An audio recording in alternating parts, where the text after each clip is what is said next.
Hopefully he won't end up doing it with one hand tied behind his back. Now I know, like, like Steve's saying there, the club needs to get a move on, and I get it. Like, people are panicking and people are worried that we need players in, but I just think, just relax a little bit.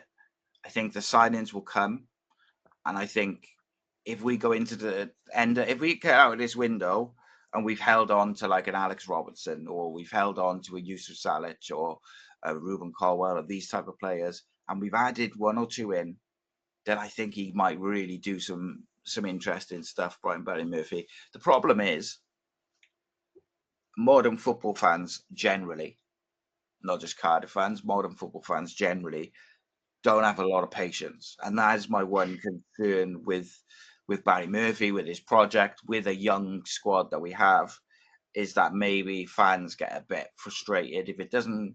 If we haven't won the first 5 games and we're not flying, will people get a bit frustrated? I hope not. I'd like to think that they'd look at it, but ultimately, you can't get away from it. When you get relegated into the Championship, into League One, whatever it is, when you get relegated, you are one of the favourites to go back up the following season, and the aim is to go back up.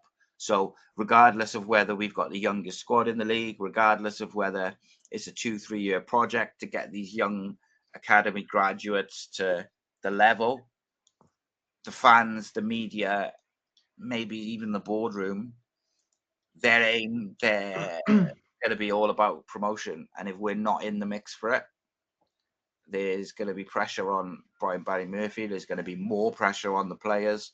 So it could become a bit of a melting pot, like, of pressure. It's a high pressure club anyway.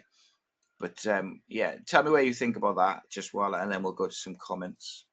Yeah, my only worry is, fans aside, I know the fans make up the club and everything, but I think if we don't get promoted this season, I think even the players might ease off the gas a bit. And don't get me wrong, like, I know BBM's going to expect really high standards. He even said himself in training, he said training's going to be harder than games, he says. And that's very interesting because I never heard anyone say that. He said some version of that, but that shows that he's not going to do the same kind of like training drills or passing a rondo. Now we're going to do attack with it's going to be a lot different, more intense.